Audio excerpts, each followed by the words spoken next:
Olá, seja muito bem-vindo. Começa agora o JR Entrevista. O nosso convidado hoje é o vice-presidente do Senado, Veneziano Vital do Rego, do MDB da Paraíba. O senador é integrante do Conselho de Ética e também da Comissão de Assuntos Econômicos. Seja muito bem-vindo, senador. Os cumprimentos, Clébio, Tiago, um prazer conhecê-los e uma alegria de poder, ao ser convidado, falar sobre temas importantes que dizem respeito ao dia a dia da Casa Senatorial. Prazer é nosso, senador. A gente começa falando sobre o projeto de privatização da Eletrobras. O senhor votou contra a proposta. Por quê? Reservas que se tornaram públicas. Afinal de contas, alguns pontos precisavam ser bem esposados, explicitados. Primeiro, a forma. A matéria com essa grandeza de importância e com as controvérsias que existiam em torno da privatização da Eletrobras, não poderiam ser discutidos esses pontos através de uma medida provisória. Depois, quando você sai da forma como ela chegou ao debate, à Câmara e posteriormente ao Senado, e mergulha no mérito da mesma, você observa facilmente que há equívocos insanáveis, lamentando por força dela ter sido consumada e aprovada. Ou seja, o governo apresentou a medida provisória sem que antes pudesse dar aos que debateriam sobre esta condições de saber. Não havia nenhum tipo de planejamento, de projeto, de informações que nos dessem a convicção de que, com ela, por exemplo, as tarifas para o consumidor iriam baixar. E eu não estou falando apenas de consumidores individuais, como nós três, estou falando de uma maneira geral. A proposta, da forma como ela se deu, ela vai trazer custos maiores. Depois o Brasil continua indo na contramão daquilo que nós observamos. No momento em que alguns dispositivos propostos enfatizam investimentos em termoelétricas, mesmo sendo a gás, você vai desconhecer aquilo que na comunidade europeia, aquilo que nós observamos nos Estados Unidos e no próprio Canadá, nos dão conta, ou seja, a descarbonização do meio ambiente. Nós precisávamos era entender, tratar a Eletrobras como ela é, ou seja, uma empresa que tem capacidade de fazer investimentos, uma empresa que tem a expertise, diferentemente daqueles que passarão a ter esse controle. Ou seja, nós vamos perder o controle de um sistema altamente estratégico, nós estamos falando sobre energia, nós vamos ter um custo maior, inexoravelmente, este é um fato. Terceiro, nós vamos estar deixando de investir numa política que, de fato, pudesse ser barata, a custos módicos, portanto, limpa, que são as eólicas e a captação de energia solar com geração de energia limpa.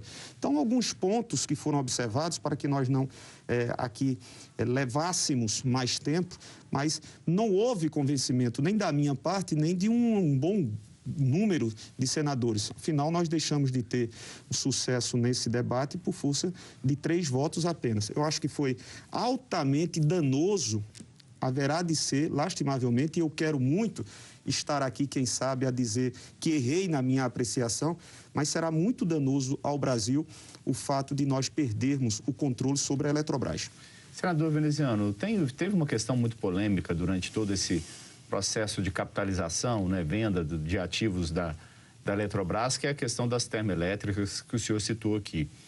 Chegou a se chamar esse ponto de jabuti, porque o objetivo principal era fazer capitalização, vender as ações, perder o controle da Eletrobras e não determinar sobre instalação de termoelétricas. De que forma essa discussão chegou no Congresso Nacional? Como que essa instalação das termoelétricas acabou entrando nessa proposta que era... Essa é uma resposta, Tiago, que eu não terei, lamentavelmente, como te responder, firmar aqui uma posição, conhecendo-a. De um dia para o outro, você teve a inclusão dessas matérias, que assim foram tratadas como estranhas. Ocorreu na Câmara. Ocorreu na Câmara e chegou ao Senado e nós teríamos a oportunidade de poder fazer como nós o fizemos. Inclusive, foi aprovado um destaque, modificamos o texto no que foi possível e a Câmara o manteve naquilo que originariamente foi discutido nela. Ou seja, você fala sobre as termoelétricas, é importante também, porque na minha primeira observação, respondendo a Clébio, eu não mencionei você tocou num ponto essencial. Nós não estamos dizendo que somos contra a capitalização, não. Nós queremos essa capitalização, mas essa capitalização não precisava ser necessariamente com a perda das condições de controle sobre a empresa. Porque, afinal de contas, quando você fala sobre sistema, você fala sobre uma política de integração de todas as matrizes energéticas. Aquela que nós temos consideravelmente, mesmo vivendo essa escassez d'água em alguns dos nossos reservatórios. Você tem em expansão a captação eólica e a geração também solar, e mesmo entendendo que não deixa de ser oportuno que nós mantenhamos, até em momentos delicados, como são esses que se avizinham de escassez para a produção através da hidrelétrica, das termoelétricas, mas não voltarmos atrás. O discurso que foi feito pelo governo, que não soou convincente, porque se vocês observaram, e com certeza tiveram oportunidade para tanto, houve uma resistência bastante considerável de grande parte dos setores que estão direto ou indiretamente envolvidos com o tema central Eletrobras. Você teve setor industrial contrário, em sua maior parte, você teve setor comercial, você teve setor de serviços, além de nós próprios consumidores. O fato é que a Eletrobras, que já tinha, ao longo do tempo, através de todos nós, dos seus avós, dos meus avós, dos nossos bisavós, enfim, pago aquilo que foi constituído como patrimônio, que são as nossas usinas, é um parque, a Eletronorte, a Eletrosul, a Chesf, a Furnas, e nós vamos ter que pagar de novo, porque os investimentos são altíssimos. O que se colocou na medida provisória, e aí com todo respeito aos companheiros e companheiras que entenderam diferentemente, aprovando-a a esta matéria, foi o atendimento para locais aonde você não tem sequer o gás natural, você terá que fazer um deslocamento desse gás, um investimento fabuloso através de gasoduto, o que não responde ao discurso inicial de que você vai ter barateamento de tarifa. Muito pelo contrário, continuo a dizer. Muito bem. Senador, vamos falar um pouquinho de algumas reformas estruturais? Pois não. A mais próxima de vocês, que pelo menos tenta avançar, mas não consegue, é a tributária. E há essa discussão de fatiamento entre Congresso, entre Câmara e Senado. Como é que o senhor vê esse andamento? Eu, quando participei do processo eleitoral em 2018, do qual, por força da vontade popular, saí como eleito, eu dizia que a principal das reformas que se discutia à época seria a reforma tributária. Até mesmo antes de discutirmos reforma previdenciária, sem entrar no mérito da reforma previdenciária, nós falávamos sobre isso. Porque o sistema é muito intrincado, é um sistema extremamente perverso, que se abate sobre o consumo e, portanto, para a maioria, ou grande esmagadora maioria dos brasileiros, é algo que é impensável. Ou seja, quem mais paga, paga no consumo e são os mais humildes que sofrem diariamente na pele. Nós temos um processo regressivo, ou seja, altamente injusto. Nós não temos uma simplificação, mas temos sempre a indisposição do governo central de fazer uma reforma tributária efetiva. Por quê? Porque quando você fala sobre discutir a divisão do bolo arrecadado, o governo central sempre diz, não, nós queremos que continue assim. Se essa reforma tributária pudesse pelo menos trazer-nos uma simplificação, porque nós pagamos muito e pagamos mal. Ou seja, se arrecada em cima do bis in idem. Muitas das vezes você está pagando por aquilo que já pagou. Mas nem mesmo isso, e eu não vou aqui omitir quais são as minhas impressões. Quando nós chegamos e vimos que se discute na Câmara uma proposta, se discute no Senado outra, você tem um relator aqui, você tem um relator acolá, e você não vê, não enxerga, não constata de uma maneira indiscutível vontade do governo federal de fazer, ele que tem uma bancada ou que tem uma participação política de apoiadores considerável, eu não guardo as melhores expectativas para que proximamente essa reforma, que é muitíssimo importante para o nosso país, possa ter um desfecho melhor, pelo menos para os próximos meses. Bom, o vice-presidente do Senado dá um relato muito relevante aqui. Então, na visão do senhor, mais uma vez, nós vamos patinar na reforma tributária, né? Uma reforma que vem há 20 anos sendo discutida. Tiago, eu torço para que não e participo para que isso não aconteça. Mas se eu chegar para dizer a vocês, dizendo aos milhões de telespectadores, de que a minha torcida é aquilo que nós vemos na prática, no dia a dia, no parlamento e no governo, eu estaria contrariando e desdizendo a mim próprio, que sempre gostei de falar com sinceridade. Tá certo, senador. E você pode assistir ao JR Entrevista na Record News às 10h40 da noite, no portal R7, no Play Plus, no Jornal da Record, no JR 24 horas, à meia-noite e meia e também nas nossas redes sociais, Clébio. Muito bem, Tiago. Senador, a gente sabe que vocês discutem lá no Senado a CPI da pandemia do coronavírus e muitos têm se debatido a respeito da vacina. De um modo geral, como o senhor analisa o papel que o governo federal desempenhou frente à compra de vacinas e todo o enfrentamento desse problema de logística, de falta de insumos até aqui? Eu questiono porque efetivamente não há, por mais que se possa querer desconhecer que o procedimento, que os encaminhamentos no seu nascedouro se deram da forma desejada. Eu penso e estou convicto de que se o governo não tivesse agido desconhecendo da periclitância daquilo que se avizinhava e daquilo que, enfim, em março, lastimavelmente, se abatera sobre nós, o Brasil, que foi a chegada do vírus, se tivesse havido uma coordenação, planejamento de governo, se nós pudéssemos ter tido do governo central a disposição de sentar, mesmo com os diferentes, porque é desta forma que deve ser feita política e deve se fazer gestão, é muito provável, seguramente, que nós não estivéssemos hoje a contabilizar 500 mil de mortes. E aí, com isso, por falta de coordenação, por falta de um diálogo, por falta de um sentimento colaborativo, participativo, tudo tardou, tudo atrasou. Ou seja, nós não contratualizamos a tempo. A contratualização só se deu depois de inegáveis constatações em números de que a pandemia crescera no ano de 2020. Então, o governo, ele errou muito, ele pecou exatamente por não ter compreendido a necessidade de não fazer um cabo de guerra, ou seja, de não estabelecer uma guerra política com adversários políticos seus, quando nós tínhamos um adversário muito maior, que era exatamente ao enfrentamento de algo desconhecido. Quando você vai para um embate, e aí metaforicamente trazendo uma disputa esportiva, e conhece o seu adversário, tudo muito bem, você sabe aquilo que ele melhor desenvolve, você protege naquilo que você menos tem capacidade ou mais se ressente. Mas você ir para um embate, para um confronto, sem conhecer absolutamente daquele que é o adversário que chega, é algo que lhe requer precaução. É algo que lhe requer cuidados, é algo que lhe requer humildade. E isso não houve.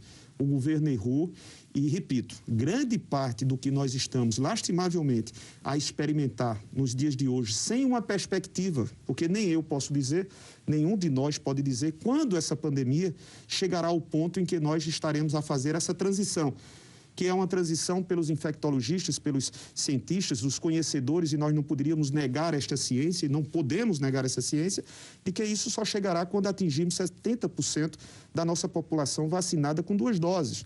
Hoje nós temos menos de 13% com 2 doses e temos 30% da população com a primeira dose. Tomara, torço, oro, para que o processo ganhe uma dinamicidade e nós consigamos aquilo que na semana passada, enfim, se identificou quando por dia 2 milhões de brasileiros foram vacinados. É preciso que nós continuemos, inclusive, ampliando esse processo de vacinação. Senador, eu acho que salta os olhos, né? Vários erros que foram cometidos durante a pandemia, o senhor citou. Mas, olhando como um todo, alguém acertou? Quais esferas de poder acertou no país durante a pandemia?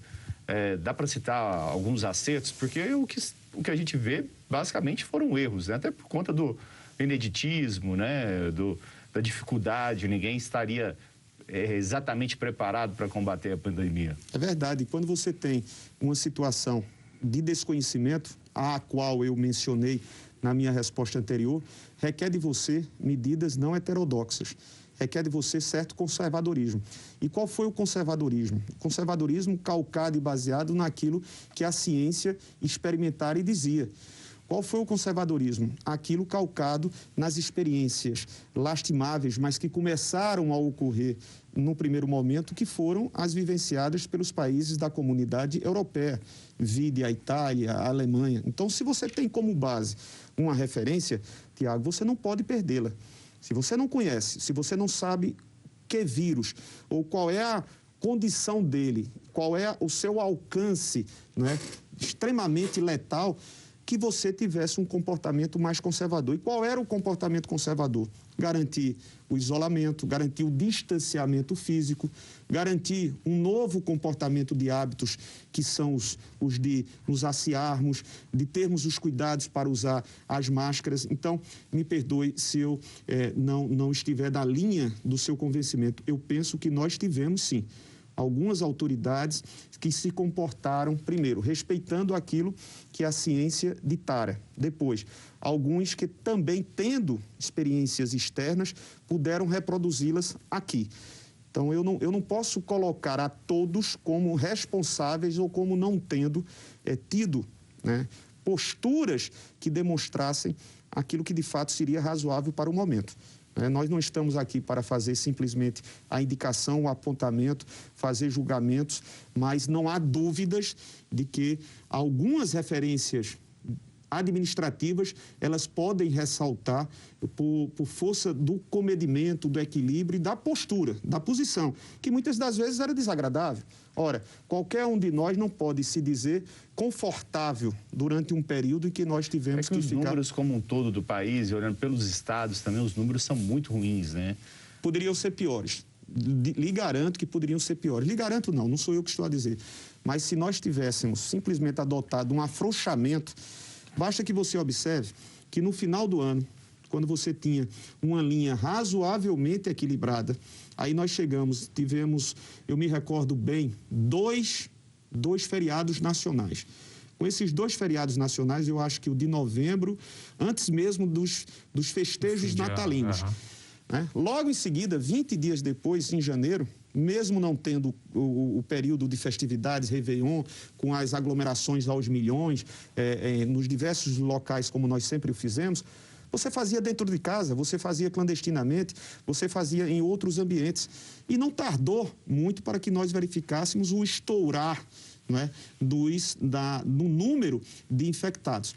Mas, enfim, penso que agora, fundamentalmente, há de se ter do Ministério da Saúde essa disposição para que nós vacinemos. Não há outra alternativa, também aliado a ela os cuidados necessários que nós aqui, por exemplo, estamos a adotar. Agora, aproveitando que a gente está falando dessa questão, senador, o senhor é relator de um projeto que tem já funcionamento em alguns países, se não me engano, Israel, do passaporte sanitário. Na comunidade europeia já foi adotado o certificado verde digital. E aqui no Brasil, é possível aplicar isso? Clébio, por enquanto sem estimativa também. Né, sem estimativa. Foi aprovado no Senado, eu tive a oportunidade de relatá-lo.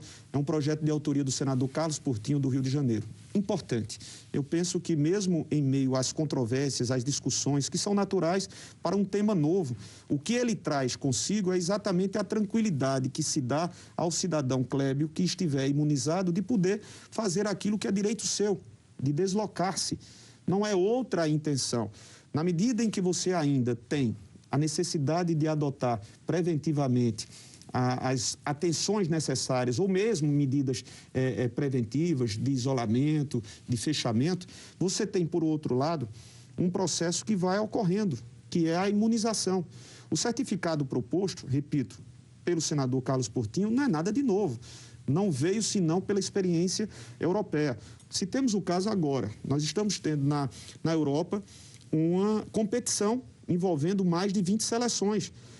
E, em alguns casos, não apenas percentuais de 25%, 30%, 40%. Em Budapeste, o estádio estava liberado para 100% de ocupação, com o cidadão tendo acesso através da apresentação deste certificado que lá foi batizado como verde digital, certificado verde digital. No nosso país, ainda vai para a Câmara, claro, mas nós não podemos esperar que a transição se dê para que nós avancemos. Tomara que outra... Repito, Clébio, também para os nossos telespectadores, porque alguns até me criticavam, imaginando que essa exigência será uma exigência rotineira, reiterada, permanente, diária, quando não estivermos em períodos de surtos ou de pandemias. Não. A apresentação que lhe garante e garante ao seu próximo, ao outro, a tranquilidade de poder ter um contato, é apenas em períodos de surtos ou de pandemias como esse de emergência que estamos a viver. Senador, a gente está terminando o primeiro bloco, mas teve uma declaração do presidente Jair Bolsonaro contra esse projeto, falando até que vetaria a proposta, porque ela tornaria a vacinação obrigatória. Não é esse o propósito? Não, absolutamente. Do projeto, eu até né? disse assim, com respeito, que a figura do presidente da República deve ter de todos nós, independente de diferenças, mas nós devemos respeitar a instituição presidência da República e aquele ou aquela que estiver à frente. O presidente não foi melhor informado. É muito pelo contrário. O presidente que fala e que foi defensor da abertura, do afrouxamento, de desconhecer, na sua maioria das vezes, ou em todas as vezes, desconhecer a importância das medidas preventivas, preliminares, inclusive as mais importantes, que são o distanciamento físico, no momento em que lhe for, de fato, detalhado, ele entenderá que essa preocupação de garantir individualmente acessos a quaisquer ambientes se dará quando você tiver as informações nesse certificado de que você foi imunizado. Muito bem. Senador, obrigado pelo esclarecimento. O JR Entrevista vai a um rápido intervalo e na volta a gente vai falar sobre o projeto que altera as regras de licenciamento ambiental, que já está no Senado. Não saia daí, a gente volta já já.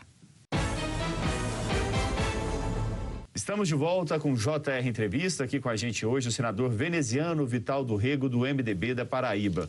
Senador, eu gostaria de falar sobre um projeto de autoria do senhor que tenta barrar uma portaria do INSS obrigando a volta da prova de vida mesmo agora durante a pandemia. Qual que é a intenção do senhor com essa proposta? Tiago, é um PDL, e aí a gente tem que explicar porque são nomenclaturas, são siglas que os nossos telespectadores não têm a obrigação de conhecer. Projeto de decreto legislativo que tem como propósito sustar essa portaria ministerial que reestabeleceu, depois de um período de suspensão, a exigência para que o cidadão buscasse, para manter o seu benefício, que ele tivesse que fazer a prova de vida. Imagine você, nós, ao contrário de todas as previsões, ou de boa parte das previsões, nós não tivemos uma retomada de uma condição de normalidade.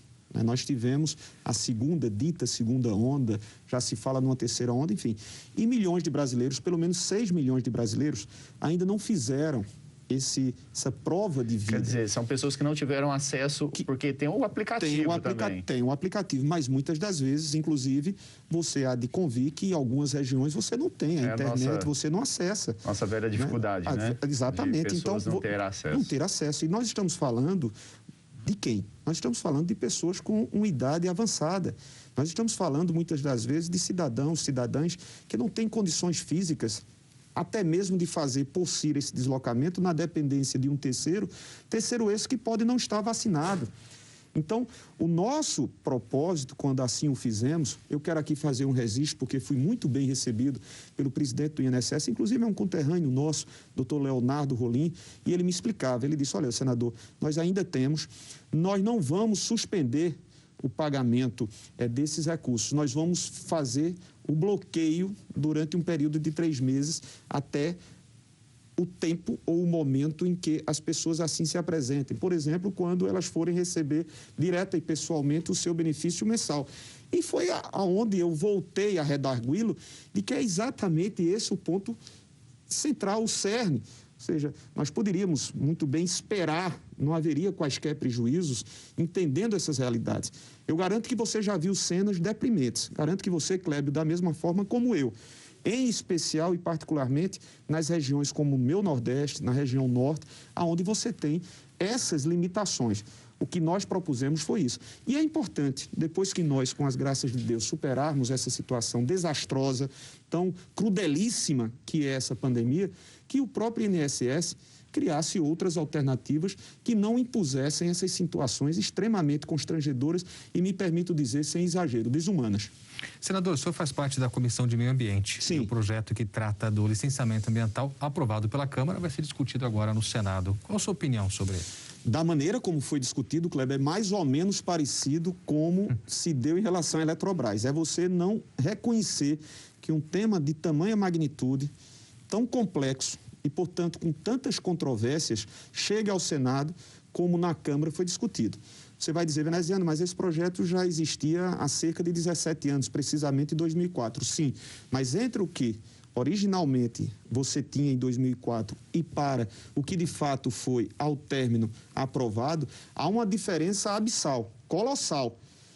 O que eu fiz questão no ato seguinte, votação foi hoje, no outro dia eu entrei com requerimento e debati isso, pedi a palavra ao presidente Rodrigo Pacheco e apelei para que nós não nos permitíssemos que esta matéria fosse levada sem a Comissão de Meio Ambiente e outras que têm, sim, o poder e a competência para fazê-lo. Existem pontos muito delicados, como é o caso do licenciamento por adesão e compromisso.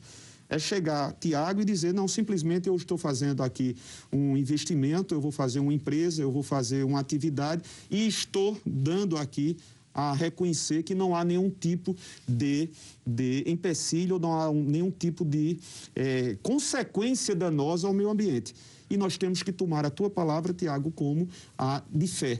Ou seja, nós vamos ter, eu estou só citando um exemplo, nós vamos ter uma licenciosidade, nós vamos perder de vista aquilo que fundamentalmente, por mais que nós queiramos desburocratizar, por mais que nós queiramos criar uma certa dinâmica, entre uma desburocratização e perder de vista os limites dessa atuação, requer-se, como ainda bem, nós vamos ter um debate prévio. Esta relatoria ficou a cargo da senadora Cátia Abreu, nós vamos ter audiências públicas, nós vamos convidar as pessoas, as entidades entendidas para que nós melhoremos a discussão. Não queremos deixar de fazer esse bom debate, mas não da maneira, não como o projeto assim veio da Câmara dos Deputados. Mais um tema espinhoso para o Congresso Nacional debater. O JR Entrevista faz uma pequena pausa. No próximo bloco, as alianças políticas para as eleições do ano que vem. Continue com a gente. De volta com o JR Entrevista, o nosso convidado de hoje é o senador veneziano Vital do Rego, do MDB da Paraíba. Senador, eleições 2022 já estão batendo as portas, não tem como fugir. O ex-presidente Lula já prepara uma caravana pelo Nordeste, como sempre faz, e ali na região da Paraíba, o senhor como presidente estadual deve ser uma das lideranças procuradas por ele. Existe a possibilidade de algum acordo? O que se prevê nesse campo? Clébio, necessariamente entendamos que é próprio para todo e qualquer postulante, e a mim me parece já de fato já consumado a postulação do ex-presidente retornando ao páreo e para as disputas de 2022, que ele busque apoios. Eu quero apenas fazer uma referência. Na condição de integrante do MDB, respondendo hoje ao lado de outros amigos pela presidência do MDB da Paraíba, nós tivemos já parcerias com o Partido dos Trabalhadores. Eu já tive, pessoalmente, inclusive, oportunidades de votar.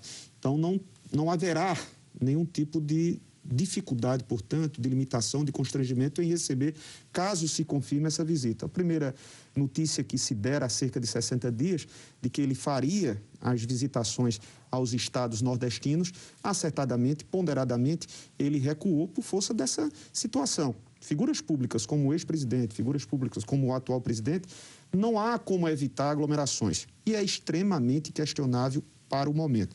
No instante em que ele vier a fazê-lo, se nos procurar, nós o receberemos, trataremos sobre o assunto, mas sem algo indefinitivo. O MDB precisa, aí se você me questiona, veneziano, o MDB, quando começa a tratar sobre esse assunto de 2022, eu penso que não podemos deixar para que o tema seja tratado e trazido à pauta só no próximo ano. Até porque temos dito que desejamos, por que não, e acreditamos, por que não, que haja alternativas outras, até para que o nosso próprio eleitor possa se sentir à vontade e não esteja estabelecido entre uma ou outra, duas únicas alternativas. O PMDB ou o MDB ainda acredita nisso, mas para acreditar nisso, não é possível que nós nos permitamos dizer, não, vai surgir por surgir. Existe um trabalho que precisa ser confeccionado, que precisa ser tratado, que precisa ser talhado no dia a dia. Caso contrário, o cenário atual, que desponta com uma disputa entre o atual presidente, candidato à reeleição, e o ex-presidente Lula, candidato à eleição, pode ser a polarização vista para o ano de 2022. O senhor tocou num tema interessante. A gente só tem 2 minutos, mas vamos tentar sintetizar. O senhor acha que há ainda a possibilidade de uma terceira via viável surgir? E dentro dessa pergunta, o MDB discute a possibilidade de ter candidato próprio ou não? Eu penso que há. Também da mesma forma, não apenas penso, mas ratifico aqui que o tempo de 2 anos e meio foi um tempo onde Estes que desejam apresentar uma alternativa diferente entre esta polarização, perderam. E agora a situação ela se torna mais apertada, ou seja, você vai afunilando, é o que eu te disse. Alguns dos nomes que eram aventados há cerca de 2, 3 meses, já publicamente disseram que não participam mais. Outros nomes também ventilados têm uma certa dificuldade em atrair apoios, e aqui eu não quero fazer menções, mas há essa dificuldade. Nós temos apenas alguns meses, 8 meses, para fazer todo um processo. Recordando, lembrando o óbvio, é importante que esse nome caia, ou seja, um nome atraente, confiável à opinião pública, que está esperando. Existe uma parcela considerável de apoiadores do atual presidente, sim. Existe uma considerável parcela de apoiadores ao presidente ou ex-presidente Lula, e existe uma que está ávida em saber. Há uma outra alternativa e esse trabalho precisa ser feito num curto, exíguo tempo. Muito obrigado, viu, senador? Um abraço. O JR Entrevista fica por aqui. Lembrando que você pode assistir ao programa na Record News às 10h40 da noite, no portal R7, no Play Plus, no Jornal da Record, no JR 24 horas, à 00h30 e também nas nossas redes sociais, Clébio. Isso mesmo, Tiago. Mais uma vez um prazer recebê-lo, senador. Obrigado pela entrevista. Obrigado a você pela companhia. A gente se vê no próximo JR Entrevista. Até lá.